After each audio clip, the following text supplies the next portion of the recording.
128वां छंद बोलो।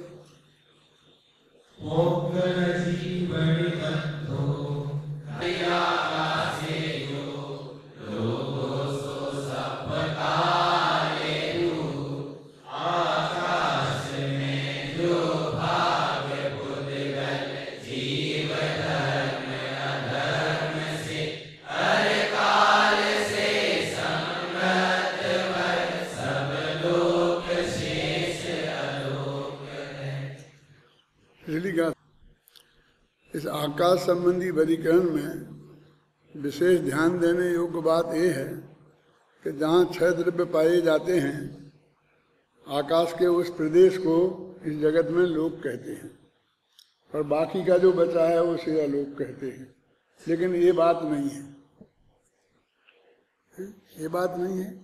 इस गाथा में और टीका में विशेष रूप से इस बात पर ध्यान दिलाया गया है। अभी अपन पढ़ेंगे तो तुम ध्यान देना कि लोक माने अकेला वह आकाश का हिस्सा नहीं है जिसमें बाकी के 5 द्रव्य रहते हैं, बल्कि ये 6 द्रव्य मिलकर उसका नाम लोक है। अंतर आया समझ में कि नहीं? पंडित दौलत राम जी ने भी वो भावना लिखी ना, लोक भावना, तो उसमें क्लियर लिखा है षड द्रव्यमयी। ये लोक है वो 6 द्रव्यमय, 6 द्रव्यों के समुदाय का नाम लोक है। आकाश का वो हिस्सा बने, आकाश आधा है और बाकी के 5 द्रव्य सब हैं, इनको मिला करके लोक है। अब अपन लोकाकाश कहते हैं तो जिसमें लोक है ऐसा आकाश का हिस्सा, ऐसा भी अर्थ आ जाता है। और दूसरी जगह वो अर्थ आ सकता है। अरे मैंने तो 12 भावनाओं में एक पंक्ति लिखी है, आप लोगों का ध्यान हुए तो, कि जिसमें झलकते लोक सब वह आत्मा ही लोक है। पर ध्यान दिया कभी? क्या मतलब इसका? अपना भगवान ही आत्मा ही लोक है, जिसमें 6 द्रव्य झलकते हैं। इस दृष्टि से आत्मा को भी लोक कहा जाता है। और ये भी सिर्फ मेरी कल्पना नहीं है, वो राजवार्तिक आदि किसी महान ग्रंथ में ये बात आई है और उसके आधार पर मैंने लिखा है। ऐसा ऐसा लिखाता ना, यस्मिन षड्द्रव्यानि विलोक्यन्ते सा लोका, ऐसा आया है। इसमें झलकते लोक सब वह आत्मा ही लोक है। लेकिन यहाँ जो लोक और अलोक का जो भेद कर रहे हैं, तो बाकी यदि हम इसे लोक यानी और अलोक, लोक उसे कहें जो आकाश का वो हिस्सा है जिसमें बाकी के 6 द्रव्य रहते हैं, यदि ऐसा कहें तो फिर हम 2 भागों में कहाँ बांटा? वो प्रदेश लोकाकाश है और दूसरा बाकी का सब अलोकाकाश है। तो 6 द्रव्यों को बांटना है ना हमें, तो 2 में। शांति जी, ये मजबूत तर्क ये है कि हम जो इस तरह का वर्गीकरण कर रहे हैं वो 6 द्रव्यों का कर रहे हैं। कि 6 द्रव्य को हमने जीव अजीव में बांटा, 6 द्रव्यों को हमने लोक अलोक में बांटा, 6 द्रव्यों को हम पुद्गल अपुद्गल में बांटेंगे, माने मूर्तिक अमूर्तिक में बांटेंगे, है ना, और भी आएंगे, अकाल अकाल में बांटेंगे। तो इस तरह से इस पूरी गाथा और टीका में आप गहराई से पढ़ेंगे तो सब जगह इस बात को बहुत अच्छी तरह से खुलासा किया गया है। क्रमबद्ध पर्याय की किताब में मैंने अकाल का सबसे पहले अर्थ किया कि काल, अकाल माने समय के पहले नहीं होता। सारी दुनिया अकाल का अर्थ समय के पहले मानती है कि वो काम अकाल में हो, अकाल मृत्यु हो गई, माने जब होने थी तब नहीं हुई और उसके पहले हो गई। तो अकाल का अर्थ समय के पहले नहीं है, उसमें सिद्ध किया। और ये कहा कि भाई 5 समवाय होते हैं। यहाँ तो 5-6 द्रव्य की बात है, वहाँ 5 समवाय की बात है। तो 5 समवाय में ऐसे उनको भी बांटो कि एक काल और बाकी के 4 अकाल, एक पुरुषार्थ और बाकी के सब अपुरुषार्थ, समझे ना? इस तरह से उनको भी बांटो। तो काल माने अकाल मृत्यु का मतलब क्या हुआ? समय के पहले मृत्यु का नाम अकाल मृत्यु नहीं हुआ, बल्कि 5 समवायों में काल की मुख्यता से मृत्यु नहीं हुई, अन्य समवाय की मुख्यता से मृत्यु हुई। तो वहाँ दूसरी परिभाषा है कि वो तो 5 से ही जब कोई कार्य होता है तो उसके 5 समवाय मिलते ही मिलते हैं, और नहीं होता है तो 5 ही नहीं मिलते हैं। हमें ऐसा मालूम पड़ता है कि एक नहीं मिला, ऐसा नहीं है। तो फिर ये बात कैसे जमेगी? तो कहते हैं कि मिलते तो 5 ही हैं, लेकिन एक मुख्य रहता है। तो मुख्य कोई क्रिया में मुख्य नहीं रहता, उसका कोई पार्ट ज़्यादा होता हो, इसमें मुख्य नहीं है, अपने कथन में मुख्य रहता है।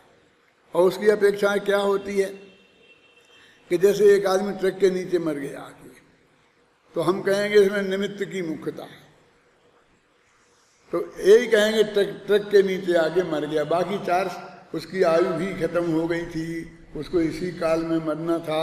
इन बातों पे हम बिल्कुल ध्यान नहीं देंगे और कहेंगे कि बिल्कुल ऐसा मर गया। लेकिन जब हम देखेंगे कि वो आदमी बिल्कुल शांत था, स्वस्थ था, कोई बीमारी नहीं थी, कल परसों ही पूरी जांचें कराई थी, डॉक्टरों ने बिल्कुल ओके बताया था और बढ़िया प्रवचन कर रहे थे, क्या और करते करते में खत्म हो गया, तो आप क्या कहें? कभी उनका तो समझ लो काल ही आ गया, मतलब उनका कोई कारण हमें बाहर से दिखाई नहीं देता है। तो कहेंगे उनकी तो आयु के कर्म की काल खत्म हो गया था। तो ये ऐसी मुख्यता और गौणता कथन में आती है। वास्तव में तो कोई भी कार्य जब होता है तो 5 समवाय मिलते ही मिलते हैं। अभी मैंने जो आकाश द्रव्य के बारे में आपको बताया, यहाँ एक अलोकाकाश, एक लोकाकाश। तो लोकाकाश में लोक का अर्थ क्या है वो बताया। अब मैं पढ़ता हूं, उस पर आप विशेष ध्यान देना। द्रव्यों का, मैं एक टीका पढ़ता हूं, टीका। द्रव्यों का लोक और अलोक के रूप में वर्गीकरण अपनी विशेषता रखता है, क्योंकि लोक और अलोक के अपने विशेष लक्षण हैं। दोनों के अलग अलग लक्षण हैं। लोक का लक्षण सद द्रव्य समुदायात्मकता है, आगे ना पहले ही वाक्य में, और अलोक का लक्षण केवल आकाशात्मकता है। अब इतनी बात पहले क्यों समझाई? इसलिए समझाई कि यदि वो बात आपको नहीं बताई जाती तो ये पंक्ति बिल्कुल माथे पे से निकल जाती, और आपने जो पुराना अर्थ अपने दिमाग में जमा रखा है कि जिसमें 6 द्रव्य रहें, आकाश के उस हिस्से को लोक कहते हैं, उसी पे जमे रहते आप। अब आपको हर पंक्ति में वो दिखेगा क्या कि 6 द्रव्य, वो षड द्रव्यमयी है ना, और ये अकेला आकाशमयी है, अलोकाकाश, समझे ना? देखो, सर्व द्रव्यों में व्याप्त होने वाले महान आकाश में, जितने आकाश में, अब देखो, गति स्थिति वाले जीव और पुद्गल गति स्थिति को प्राप्त होते हैं। एक तरीके से सब द्रव्यों की परिभाषा भी इसमें बता दी। गति स्थिति वाले जीव और पुद्गल गति स्थिति को प्राप्त होते हैं। 2 दफे गति स्थिति लिखने की क्या जरूरत है? कि गति, गमन करना और ठहरना, ये उनका बिल्कुल पर्सनल स्वभाव है। और वो धर्म अधर्म द्रव्य तो निमित्त मात्र हैं। तो गति स्थिति वाले जीव और पुद्गल, ऐसा नहीं कि 2 तरह के जीव होते होंगे, एक गति स्थिति वाले, एक बिना गति स्थिति वाले, ऐसा नहीं है। मतलब एक तरह से वो ये बताने के लिए कि वो उनकी गति और स्थिति करना ये उनका स्वभाव है। आ गया था कि बाकी के द्रव्य निष्क्रिय हैं और ये सक्रिय है, तो सक्रिय किसी दूसरे के कारण थोड़ी है, हैं? हमें चलने धर्म द्रव्य की वजह से थोड़ी हम चलते हैं, अधर्म द्रव्य की वजह से थोड़ी हम चलते हैं। क्यों नहीं चलेंगे तो धर्म द्रव्य क्या कहेगा कि हमारा उपयोग ही नहीं किया? ऐसा बिल्कुल नहीं है, हमें बिल्कुल भी उधर का विकल्प नहीं होता है। क्यों? और वो निमित्त होता रहता है। तो ऐसा धर्म और अधर्म द्रव्य निमित्त होते रहते हैं, ऐसे कर्म का उदय भी निमित्त होता रहता है। हमें उधर ध्यान देने की क्या जरूरत है? ऐसे ही पड़ोसी भी निमित्त होता रहता है गुस्से आने में, है ना? वहाँ में उधर ध्यान देने की जरूरत क्या है? लेकिन हम तो मानते हैं नहीं साहब, निमित्त दो प्रकार के होते हैं, एक प्रेरक और एक उदासीन है। तो अपना जो पूज्यपाद आचार्य ने कौन सा ग्रंथ है,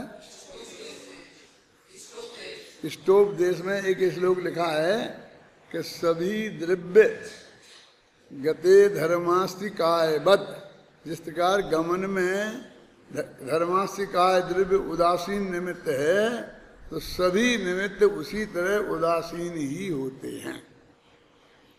फिर एक समस्या खड़ी हो गई कि फिर दो भेद किए ही क्यों? मालूम क्या जवाब दिया कि जो दूसरे पदार्थ गति स्थिति वाले हैं उनको प्रेरक कह दिया, और जो गति स्थिति वाले नहीं हैं उनको उदासीन कह दिया। तो धर्म द्रव्य अधर्म द्रव्य खुद गति नहीं करते हैं, इसलिए उन्हें उदासीन निमित्त कह दिया। लोग एक उदाहरण देते हैं ना आजकल कि रेल की पटरी एक जगह जमी रहती है बिल्कुल, और रेल दौड़ती रहती है, वो उसमें कोई सहयोग नहीं करती है। और कोई दूसरी ऐसी चीजें भी हो सकती हैं कि जिसमें वो ऊपर से दौड़े और नीचे की सड़क भी सहयोग करे, है ना? रेल की पटरी का ज्यादा उदाहरण देते हैं।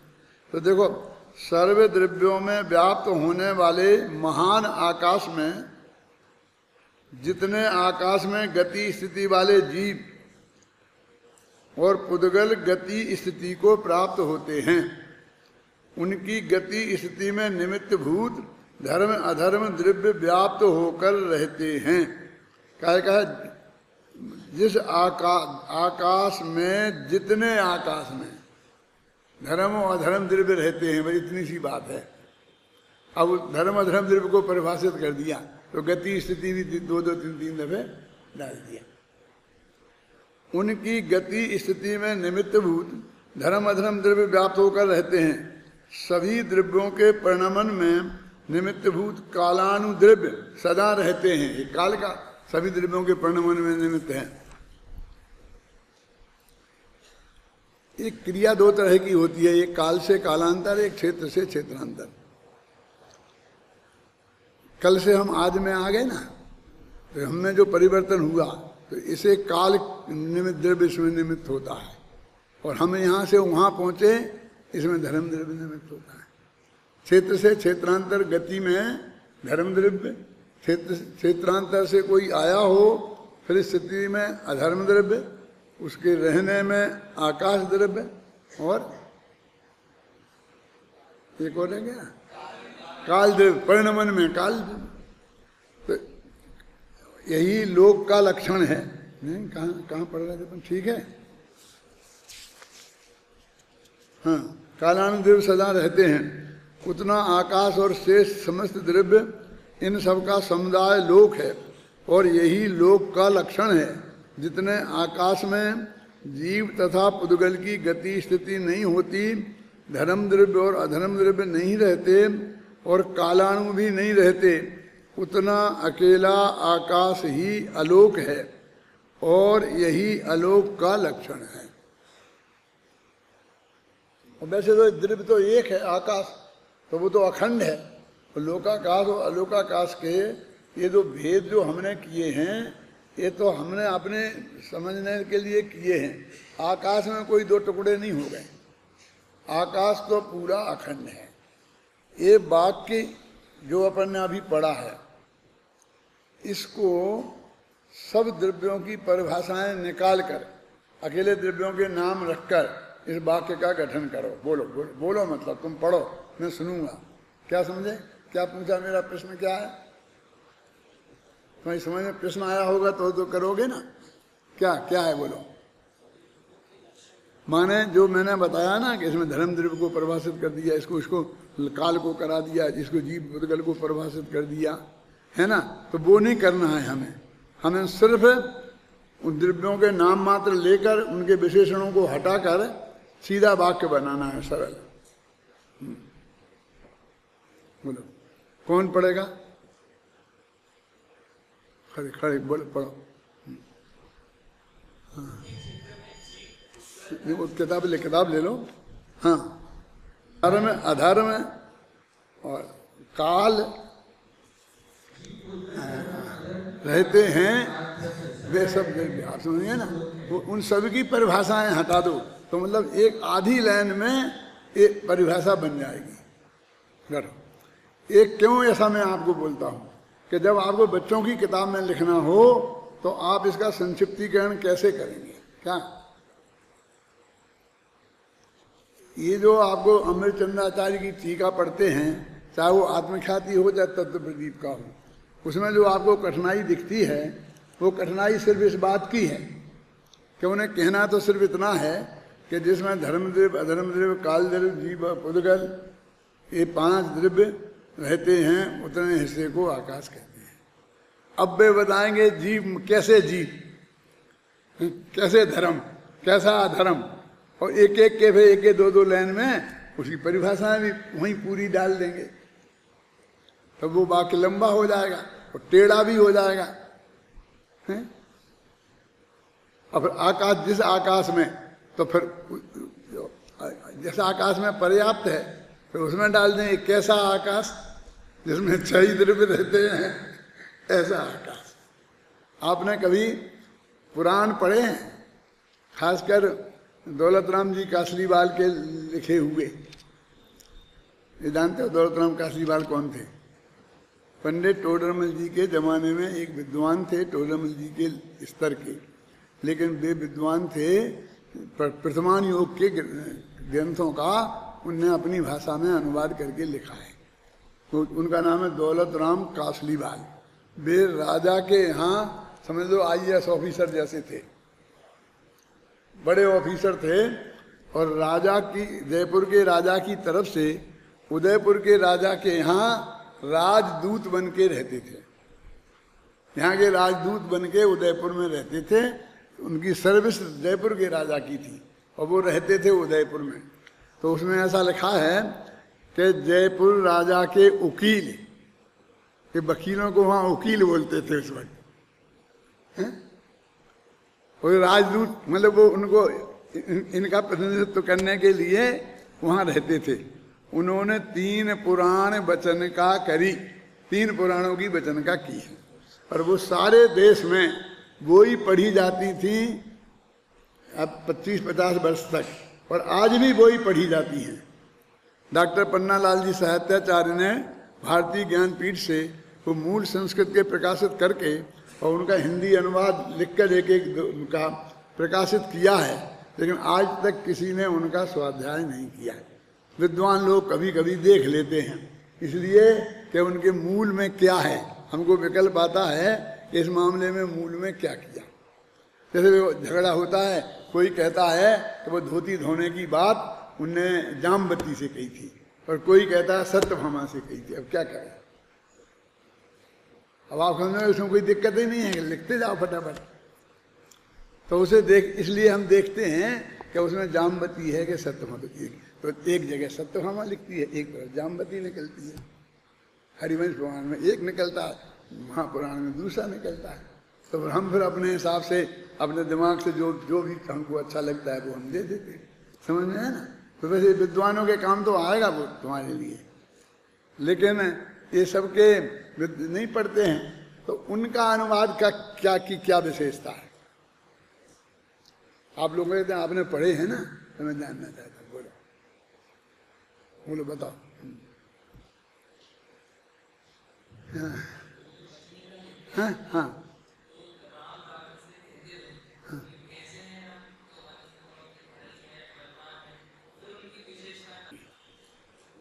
है ना। और फिर राम के 10-5 विशेषण लगाएंगे और फिर कहेंगे कि सीता ने ऐसे राम से ऐसे कहा, तो फिर उसके 10वां विशेषण लगाएंगे। कैसे समझे ना? के तो वो दौलत राम जी क्या करते हैं, आपकी सरलता बताने की बताता हूँ विधि।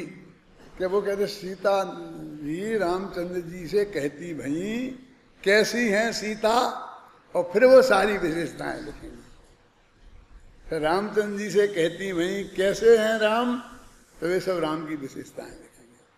कैसे अत्यंत विनम्र भाव से कहती हुई, तो वे सारे विशेषण लिखेंगे। उनकी स्टाइल ऐसी है।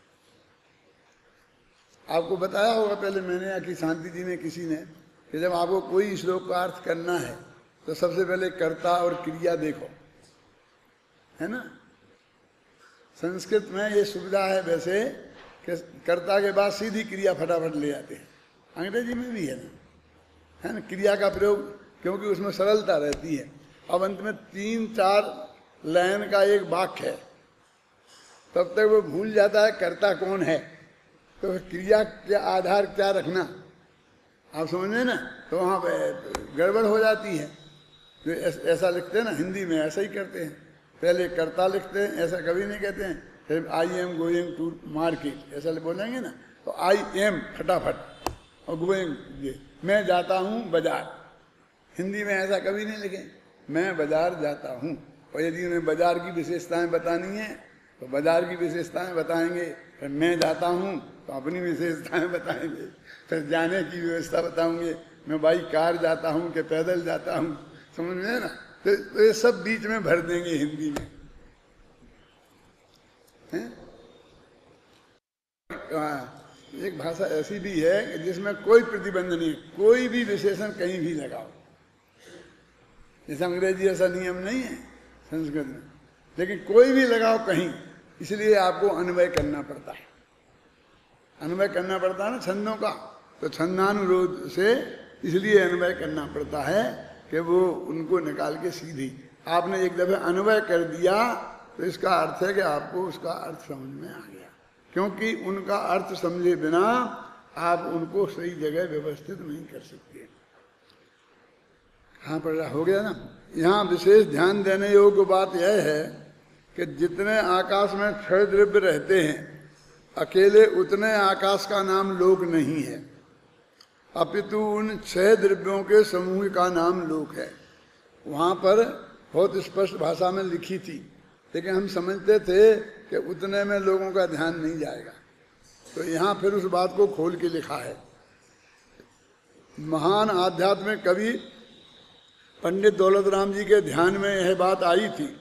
यही कारण है कि उन्होंने छेडाला में लिखी लोक भावना संबंधी छंद में षड द्रव्यमयी लिखा है। लोक को षड द्रव्यमयी लिखा है। एक और बड़ी गड़बड़ी चलती है, आपने 12 भावना अनुशीलन किताब पढ़ी होगी तो उसमें आपको ध्यान में होगी कि लोक और विश्व, हम ऐसे हैं, लोक और संसार, इन सब तीनों को हम एक ही समझते हैं। विश्व कहो चाहे लोक कहो चाहे संसार कहो, लेकिन इन दोनों महान अंतर है।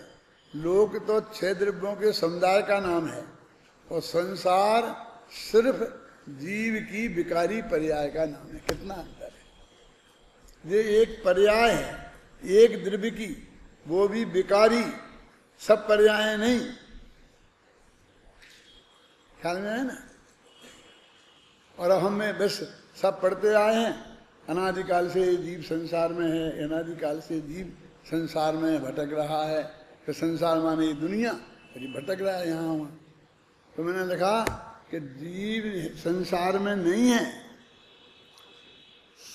कि जीव में संसार है। एक पंक्ति आती है ना 12 भावना में, तो क्या अंतर आया इसमें, कभी सोचा? जीव संसार में नहीं है, सब लोग यही बोलते हैं। संसार जीव में संसार है, क्योंकि जीव है द्रव्य और संसार है पर्याय। तो द्रव्य में पर्याय होती है कि पर्याय में द्रव्य होता? फिर हम संसार के नाश की बात करते हैं, तो यदि 6 द्रव्यों के समुदाय का नाम संसार है तो उसके नाश का तो अणु बम डाल दो, एटम बम डाल दो, उससे नष्ट हो जाएगा। क्यों? तो हमको संसार के नाश की बात आती है तो जमती नहीं है। हम जीव की विकारी पर्याय को संसार माने, क्या में है ना, तो हमारी समझ में आ जाएगा उसका हमें नाश करना है, और वो पर्याय नष्ट हो जाएगी और आत्मा रह जाएगा, तो हमें नाश करने में कोई दिक्कत नहीं होगी। तो ये संसार का मतलब क्या है? गुरुदेव के प्रवचन में आता था बार बार कि जब हम संसार में थे तब ऐसा हुआ, ऐसा। तो मैं करता था वहीं प्रवचन में ही मजाक करता था गुरुदेव से, अभी आप काहे में हो, संसार में नहीं हो, मोक्ष में हो। आप समझ में आए क्या? अरे अनंत भगवान भी संसार में है, माने बदलने वाली पर्याय है ना। और अथवा यहीं ये मानो कि राग देश मोह की पर्याय संसार हैं, तो 12वें गुण स्थान तक संसार में है। लेकिन उसका अर्थ लोक में वही कि जब मैं परिवार में था, माँ बाप के साथ रहता था, शादी तो उन्होंने की नहीं थी, तब संसार में थे, माने जब गृहस्थी अवस्था में माँ बाप के साथ रहता था। अभी लोक में ऐसा ही व्यवहार चलेगा, और प्रवचन में भी वो बात उसी अर्थ में आएगी, और फिर आपको बारीकी से ये बात समझना पड़ेगा कि वहाँ यहाँ संसार का क्या अर्थ है, वहाँ संसार का क्या अर्थ है।